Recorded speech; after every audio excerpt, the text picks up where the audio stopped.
Hi friends, कैसे हो आप लोग।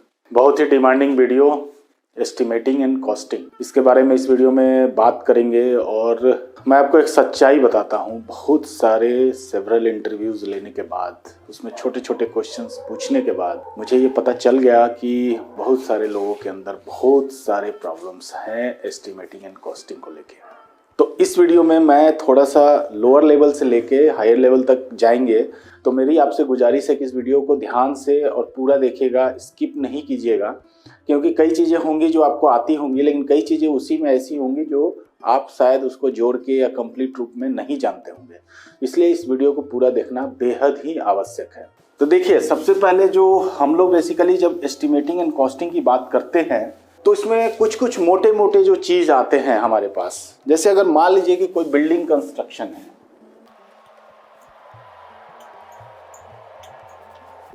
अगर कोई बिल्डिंग कंस्ट्रक्शन है तो उसमें एक्टिविटी क्या क्या आएंगी। तो पहली एक्टिविटी आती है एक्सकावेशन। एक्सकावेशन मतलब खुदाई। तो खुदाई अगर हम करवाएंगे अपने घर बनाने के लिए, सपोज आपको अपना घर बनाना है, तो सबसे पहले एक्टिविटी क्या करना होगा, आपको खुदाई करवानी होगी। तो डेफिनेटली खुदाई करने में पैसे खर्च होंगे। तो खुदाई कितनी करनी है और उसमें कितने पैसे खर्च होंगे, ये चीज़ों का अनुमान हमें पहले ही लगाना पड़ेगा, तभी हम अपने घर का काम शुरू कर पाएंगे। अदरवाइज हम क्या करेंगे, काम शुरू कर देंगे और आधे पे काम बंद करना पड़ सकता है अगर हमारा बजट खराब हो गया तो खुदाई को मेजर कैसे करते हैं, मेजर करते हैं इसका वॉल्यूम।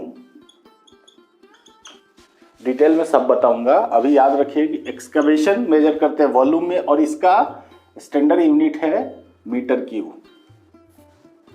तो एक्सकवेशन को हम और भी तरीकों से, अब हम एक्सकवेशन को वजन से भी काउंट कर सकते थे। तो वजन से हम काउंट करेंगे तो उसमें और भी बहुत सारी प्रॉब्लम्स आएंगी। उसके बारे में जब हम थोड़ा सीख जाएंगे तब हम बात करेंगे कि किस चीज़ को हम किस चीज़ से मेजर करेंगे।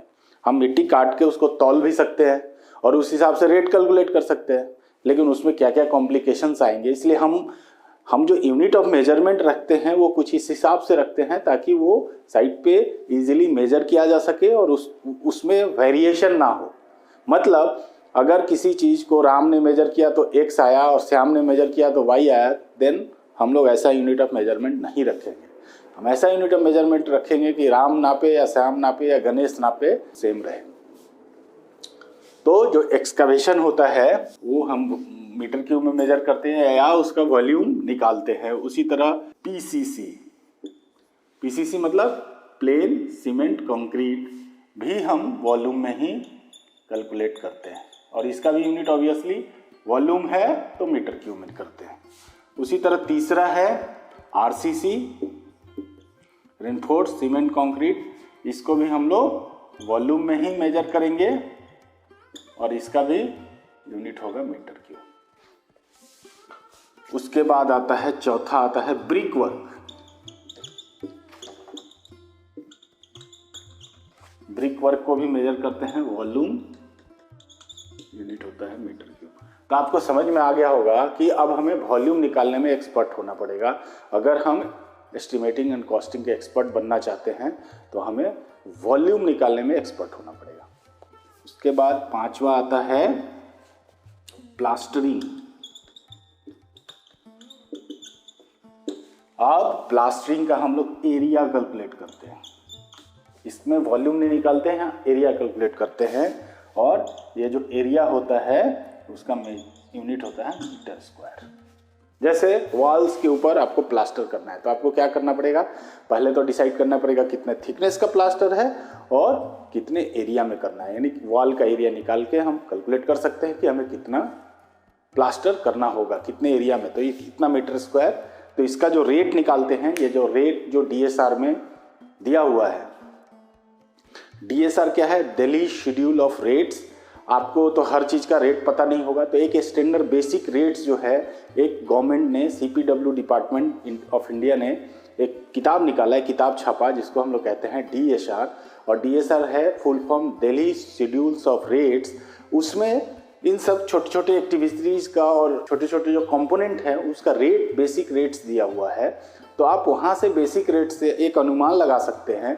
वो 100% सही रेट नहीं होता, वो एक अनुमानित रेट होता है, तो उससे हम एक अनुमान लगा सकते हैं कि कितना कॉस्ट होगा 10-20% आगे पीछे वेरी कर सकता है। तो डीएसआर के बारे में यही है इन्फॉर्मेशन। तो आप अब एक्सकावेशन पर मीटर क्यूब कितना है अगर आपको नहीं पता है, या तो आपको पता हो लोकल में क्या रेट चल रहा है, अगर नहीं पता है तो आप डीएसआर को रेफर कर सकते हैं और वहाँ से रेट लेके आप किसी भी प्रोजेक्ट का रेट्स जो है कैलकुलेट कर सकते हैं।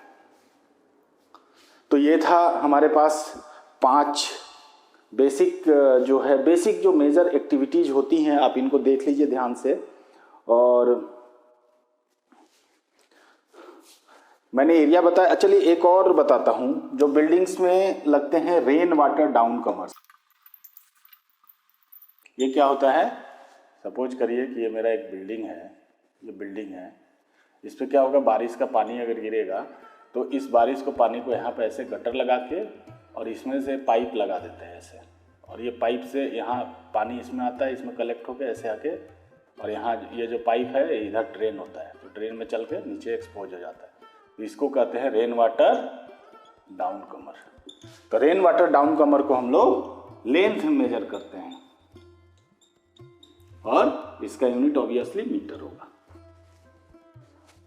उसी तरह एक होता है बॉलार्ड्स। बॉलार्ड्स क्या होते हैं, आप कहीं पे गए होंगे, कहीं कोई रास्ता होगा, जैसे आप स्टेशन पे जाते हैं तो स्टेशन पे क्या होता है, मान लीजिए ये स्टेशन कैंपस है और ये रोड आ रहा है, तो यहाँ पे इसके आगे चाहते हैं, प्रशासन चाहता है कि इसके आगे गाड़ी ना जाए, तो एक छोटे छोटे खंबे बीच में ऐसे खड़े कर देते हैं ताकि गाड़ी आए यहीं रुक जाए, गाड़ी ना जाए, लेकिन आदमी इधर से निकल के चला जाए। अगर इसका सेक्शन देखें तो ऐसे छोटा छोटा खंबा होता है, आपने देखा होगा, इसी को बॉलार्ड्स कहते हैं। और ये जो बॉलार्ड्स है इसको हम लोग मेजर करते हैं नंबर्स। नंबर्स माने कितने नंबर की रिक्वायरमेंट होगी। अब आपको 2 नए चीजें सुनने को मिली, एक मिला बॉलार्ड्स और एक मिला रेन वाटर डाउन कमर। अब आप ये समझने, अब आपको थोड़ा बहुत समझ में आ गया होगा कि वॉल्यूम कैलकुलेट करना या एरिया कैलकुलेट करना ये तो इम्पोर्टेंट है ही है, इसके साथ साथ आपको प्रोजेक्ट के बारे में पूरा नॉलेज भी होना चाहिए। देखिए दो स्टेज में एस्टिमेटिंग होती है। एक पहला एस्टिमेट, मान लीजिए आप अपने पापा के साथ बैठे हैं और आप लोगों ने एक दिमाग लगाया कि पापा ऐसा करते हैं ना, हम लोग गांव में एक घर बनाते हैं। तो पापा बोलेगे अच्छा घर तो बना सकते हैं, लेकिन उसमें कितना खर्चा आएगा। तो आप कहोगे कि पापा ऐसा करेंगे, ज़्यादा बड़ा घर नहीं बनाएंगे, 3 कमरे का फ्लैट होगा, 3 कमरा होगा, एक बड़ा सा हॉल होगा, 2 फ्लोर की बिल्डिंग होगी। तो ये मोटा मोटा एक आइडिया लगाया। उसके बाद आपने कल बोला ठीक है पापा इसमें 20 लाख लग जाएगा, 30 लाख लग जाएगा। एक रफ एस्टिमेट है जो कि आपके अपने लाइफ के एक्सपीरियंस से आता है। तो ये फर्स्ट स्टेज है। लेकिन जब आप थोड़ा इसका डिटेल रेट कैलकुलेट करना चाहें तो आपको क्या करना पड़ेगा, एक रफ ड्राइंग बनानी पड़ेगी। जब आप एक रफ ड्राइंग बना लेंगे कि ये मोटा मोटा इतने एरिया में घर बनेगा, इतने बड़े बड़े रूम्स होंगे, एक आइडिया के लिए, और फिर आप उसके बाद excavation, PCC, RCC, brick, tiling, जो भी कुछ दरवाजे हैं या जो भी कुछ एक बिल्डिंग में आ सकती है उसका एक अनुमान लगा के एस्टिमेशन कर सकते हैं। और ये तो हो गया फर्स्ट स्टेज। उसके बाद जब आपने एक मोटा मोटा एस्टिमेशन कर लिया, उसके बाद आप क्या करेंगे कि उस प्रोजेक्ट का डिटेल आर्किटेक्चरल ड्राइंग बनवाएंगे किसी प्रोफेशनल के थ्रू, और उस आर्किटेक्चरल ड्राइंग में हर चीज़ की डिटेल दी हुई होगी कि उस घर में कौन सा दरवाज़ा लगेगा, कौन सी टाइल लगेगी, कौन सा कमोड लगेगा। तो फिर आप उसका एग्जैक्ट कैलकुलेशन कर सकते हैं उस ड्राइंग को देख के कि उस ड्राइंग में जो जो कैलकुलेशन है, तो उसको कहते हैं बिल ऑफ क्वांटिटी कैलकुलेट करना। तो एस्टिमेशन ब्रेन में होता है, जब कोई चीज़ दिमाग में आती है फिर उसका एक रफ ड्राइंग बनाना और उस हिसाब से एक उसका कॉस्ट कैलकुलेट करना is called estimation and costing. और जब किसी की फाइनल ड्राइंग बन जाना और उस ड्राइंग से उस प्रोजेक्ट का कॉस्ट निकालना is called bill of quantity, यानी मटेरियल का क्वांटिटी निकालना is called bill of quantity. तो ये एक बेसिक डिफरेंस हो जाता है। तो अब हम लोग चलिए, अब ये तो आपको मोटा मोटा समझ में आ गया कि बिल ऑफ क्वांटिटी या एस्टिमेशन एंड कॉस्टिंग में बहुत ज़्यादा डिफरेंस नहीं है, लेकिन एस्टिमेशन अच्छा वही कर सकता है जो बहुत ही ज़्यादा उसको उस चीज़ के करने का एक्सपीरियंस हो, और बिल ऑफ क्वांटिटी मोर और लेस कोई भी निकाल सकता है जिसके पास एक अच्छा कॉन्सेप्ट मैथमेटिकल ज्ञान हो, यूनिट ऑफ मेजरमेंट उसको आता हो और उसको पता हो कि किन चीज़ों का क्या इम्पेक्ट होगा और किस तरह से इसको कैलकुलेट करना है। तो मोर और less bill of quantity, BOQ drawing देख के निकालना इतना कठिन नहीं है, बट एक प्रोजेक्ट का जो कि अभी उसका कोई ड्राइंग भी नहीं बना, उसका एक ड्राइंग बना के एक मोटा मोटा रफ एस्टिमेशन करना, थोड़ा एक्सपीरियंस की ज़रूरत है उसके लिए। तो ये दोनों चीज़ें जो हैं एक दूसरे से, जब आप 2-4 प्रोजेक्ट का बिल ऑफ क्वांटिटी निकालेंगे तो आपको समझ में आ जाएगा, तब आप अच्छा एस्टिमेशन कर सकते हैं। तो एस्टिमेशन करने के लिए जो हमें मैथमेटिकल कैलकुलेशन की ज़रूरत पड़ती है, तो पहला तो है हमें एरिया निकालना आना चाहिए। ठीक है, अब एरिया जो है डिफरेंट शेप का, तब शुरू करते हैं स्क्वायर से। एक स्क्वायर किसे कहते हैं? एक ऐसा चतुर्भुज जिसके चारों भुजा समान हो और चारों एंगल 90 डिग्री हो। एरिया होता है A², A गुना A यानी लंबाई गुना चौड़ाई। और इसका जो पेरीमीटर होता है, पेरीमीटर मतलब कि अगर कोई चौकुट जमीन है और उसके चारों तरफ एक रस्सी खींचे, ऐसे ऐसे ऐसे ऐसे अगर रस्सी खींचे तो उस रस्सी की जो लंबाई होगी दैट इज कॉल्ड पेरीमीटर। तो ऑब्वियसली इस फिगर से हम कह सकते हैं कि A + A + A + A यानी 4A पेरीमीटर हो जाएगी। उसी तरह अगर कोई रेक्टेंगल है, ध्यान से पढ़िए, आपके अंदर अगर कोई कमी छूटी है, इन सब चीज़ों का कॉन्सेप्ट नहीं है तो डेवलप करिए, उसको फिर से स्किप मत करिएगा, अदरवाइज ये कमी और भी ज़्यादा आपको प्रॉब्लम करेगी फ्यूचर में। तो इसको कहते हैं रेक्टेंगल। तो इस रेक्टेंगल का अगर एक भुजा A है, दूसरा भुजा B है, तो इसका एरिया होता है A × B। और अगर हम रस्सी खींचें तो कितना लंबा होगा? देखिए, यहाँ से यहाँ रस्सी खींचे B, फिर यहाँ से यहाँ क्या होगा? ये भी A होगा और ये भी B होगा और ये 90 डिग्री होगा। अगर रेक्टेंगल है तो ये डेफिनेशन है 90 डिग्री है। तो देखिए इसका जो पेरीमीटर क्या हो जाएगा? B + B 2B और A + A 2A। तो ऐसे लिखेंगे 2A + 2B या 2A + B। अब आइए ट्रायंगल। ये देखिए राइट एंगल ट्रायंगल है, right angle triangle, this is called right angle triangle. चलिए इसको P कहते हैं, दिस इज परपेंडिकुलर बेस, और इसको हाइपोटेनस H कहें अगर, तो P × B। तो H² = P² + B²। यहाँ से ये होता है पाइथागोरस थ्योरम, और यहाँ से कह सकते हैं H √P² + B²। सिंपल है। तो यहाँ से कैसे कर सकते हैं? तो हमें पेरीमीटर निकालना है, तो P + B + H, और H को P और B के टर्म में लिखें तो +√B² + H²। समझिए, हमें एक रस्सी खींचनी है इस ट्रायंगल को चारों तरफ। तो एक रस्सी हो गया P लेंथ, B लेंथ और H लेंथ। H बराबर क्या होता है? B² + P²। तो ये हो गया ट्रायंगल का पेरीमीटर।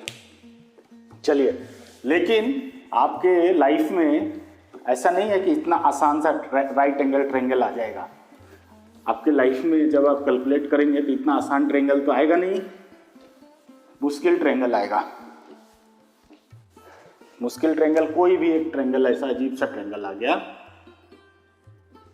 मान लीजिए जमीन है और आप ऐसा जमीन है और मान लीजिए आपने मेजर किया तो ये A आया, ये B आया और ये C आया। अब कहता है कि इसका एरिया निकालिए, तो ये राइट एंगल तो है नहीं, इसका कोई भी एंगल 90 डिग्री नहीं है। तो ऐसे ट्रायंगल का एरिया निकालने का भी फॉर्मूला होता है। तो इसमें पहले हम लोग निकालते हैं S, जिसको हम कहते हैं सेमी पेरीमीटर। और ये पेरीमीटर इसमें क्या होगा? A + B + C। तो सेमी पेरीमीटर, सेमी मतलब होता है आधा, तो पेरीमीटर का आधा S। तो सेमी पेरीमीटर क्या होगा? A B + C / 2। इसको कहते हैं सेमी पेरीमीटर। और सेमी पेरीमीटर, तो अगर हम एरिया इस ट्रायंगल का निकालते हैं तो इसका फॉर्मूला है A = एरिया √S। ये वाला S पहले कैलकुलेट कर लिया, इंटू S - A प्लस, नहीं सॉरी, गुना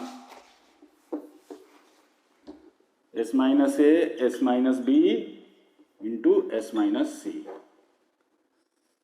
और this formula is called Heron's formula.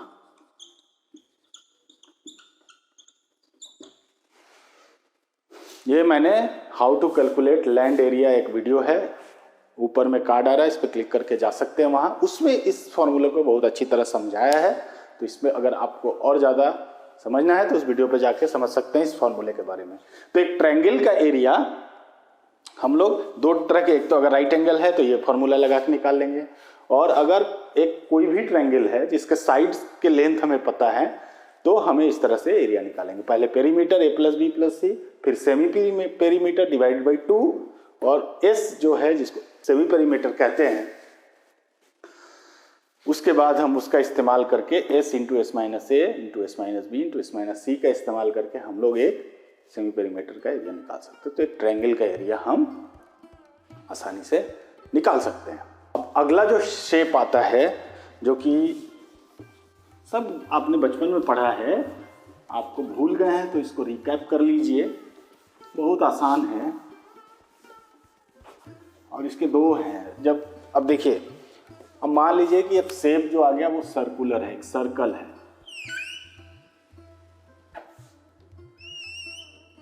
ये मान लीजिए सर्कल है।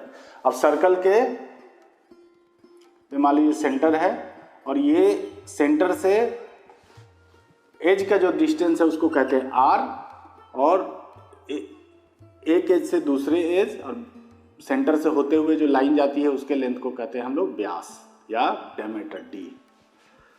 तो ये इन दोनों में क्या रिलेशन है, R is equal to D by 2 होता है, यानी diameter is double of radius और radius is half of diameter.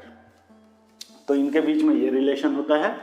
और इस सर्कल का पेरीमीटर, यानी अगर हम एक रस्सी लेके इसके चारों तरफ बनाना चाहें तो पेरीमीटर जो होता है,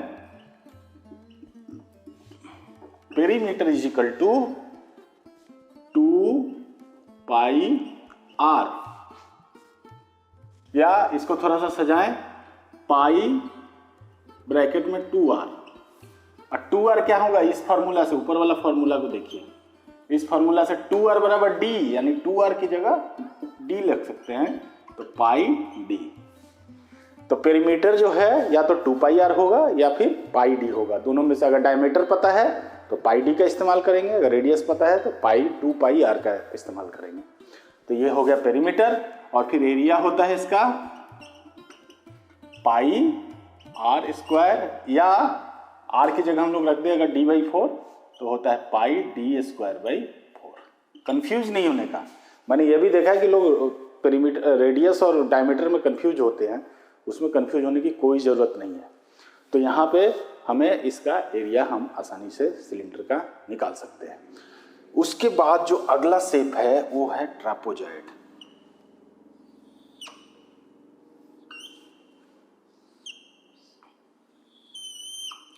देखिए ट्रापोजॉइड जो है, आप इसका अगर ऐसा कोई शेप है तो इसका एरिया तो आप आसानी से निकाल सकते हैं। कैसे निकाल सकते हैं, अगर मान लीजिए ये सारा कुछ पता है, मान लीजिए दिस इज ए है और ये बी है, ये सी है, ये डी है, कुछ दिया हुआ है, तो आप यहाँ से परपेंडिकुलर डाल दीजिए, यहाँ से परपेंडिकुलर डाल दीजिए, ठीक है। तो कुछ कुछ करके आप गुना भाग करके जो पीछे वाले जो है ये ट्रायंगल बन गया, एक ट्रायंगल बन गया, एक रेक्टेंगल बन गया। तो रेक्टेंगल और ट्रायंगल का फॉर्मूला लगा के आप इसका भी निकालने की कोशिश करेंगे तो निकल सकता है। लेकिन मैं एक डायरेक्ट फॉर्मूला आपको इसका बताऊंगा ट्रापोजॉइड का। तो मान लीजिए कि एक ट्रापोजॉइड है, और ट्रापोजॉइड में दो जो भुजाएं होती हैं या दो साइड्स होते हैं वो पैरेलल होते हैं, और बाकी दो पैरेलल नहीं भी हो सकते हैं। इस तरह का होता है, कैसा भी हो लेकिन दो साइड्स पैरेलल हो। और मान लीजिए कि जो पैरेलल साइड हैं वो ए हैं और बी हैं, और दो पैरेलल साइड के बीच में परपेंडिकुलर डिस्टेंस, जिसको हाइट कहते हैं, ये दिया हुआ है आपका, ये दिया हुआ है h। तो अगर ऐसा आपको पता है, इन दोनों के बीच की दूरी और ये दो पैरेलल साइड का लेंथ पता है, तो आप जो है इसका एरिया निकाल सकते हैं। एरिया बराबर होता है 1/2 इंटू समानांतर भुजाओं का योग। तो समानांतर भुजाओं का योग क्या है, a प्लस बी और इंटू हाइट, हाइट क्या है h। ये फॉर्मूला, इसको याद रखिएगा, याद करिए, 1/2 गुना समानांतर भुजाओं का योग गुना ऊंचाई। समलंब चतुर्भुज, इसको बोलते हैं समलंब चतुर्भुज। एक समलंब चतुर्भुज का एरिया होता है या क्षेत्रफल होता है 1/2 गुना समांतर भुजाओं का योग गुना ऊंचाई। बचपन में ऐसे ही याद किया था, फिर से याद करिए। तो अगर इस तरह का शेप आया तो उसका एरिया ऐसे निकाल सकते हैं। अब मेरे ख्याल से ये इतना कुछ काफ़ी है, और कुछ चीज़ें और आपको अगर, अब देखिए, आप अगर ये सारी चीज़ों का एरिया निकालना सीख जाते हैं, पेरीमीटर की समझ हो जाती है। एरिया मतलब क्या, एरिया मतलब जो जितना क्षेत्र घेरता है, और वॉल्यूम मतलब जो जितना स्पेस घेरता है। तो वॉल्यूम की बात हम करेंगे नेक्स्ट वीडियो में, और मुझे पूरी उम्मीद है कि इस वीडियो में मैं आपके दिमाग में एस्टिमेटिंग कॉस्टिंग का बेस जो है ज़रूर डाल पाया हूँ, और ये बेस जो है आपको बहुत काम आने वाला है। इसका जो नेक्स्ट वीडियो है उसमें मैं वॉल्यूम के बारे में बात करूँगा, और आपको बताऊँगा कि किस किस स्टेप का वॉल्यूम क्या होना चाहिए, क्या उसका फॉर्मूला होगा, और उसके बाद हम लोग बात करेंगे कि कैसे हम किसी भी शेप का वॉल्यूम कैलकुलेट कर सकते हैं। तो इस वीडियो में इतना ही। वीडियो को पूरा देखने के लिए धन्यवाद। इस वीडियो को, अगर आपको ये वीडियो अच्छा लगा तो क्या करना है, लाइक करना है, सब्सक्राइब करना है, शेयर करना है, और सब्सक्राइब करने के बाद बेल आइकन को ज़रूर दबाइए। अगर बेल आइकन नहीं दबाएंगे तो मेरे चैनल का कोई वीडियो का नोटिफिकेशन आपको नहीं मिलेगा। तो आप चाहते हैं कि नोटिफिकेशन मिले, तो चाहे आप सब्सक्राइबर हैं या नहीं है, अगर करंट सब्सक्राइबर हैं तो भी आप बेल आइकन को ज़रूर देख लीजिए आपने दबा रखा है या नहीं। तो बेल आइकन दबाना बहुत ज़रूरी है, तो बेल आइकन ज़रूर दबाइए। वीडियो को लाइक करिए, शेयर करिए। वीडियो को पूरा देखने के लिए धन्यवाद। मिलते हैं अगले वीडियो में। Bye bye.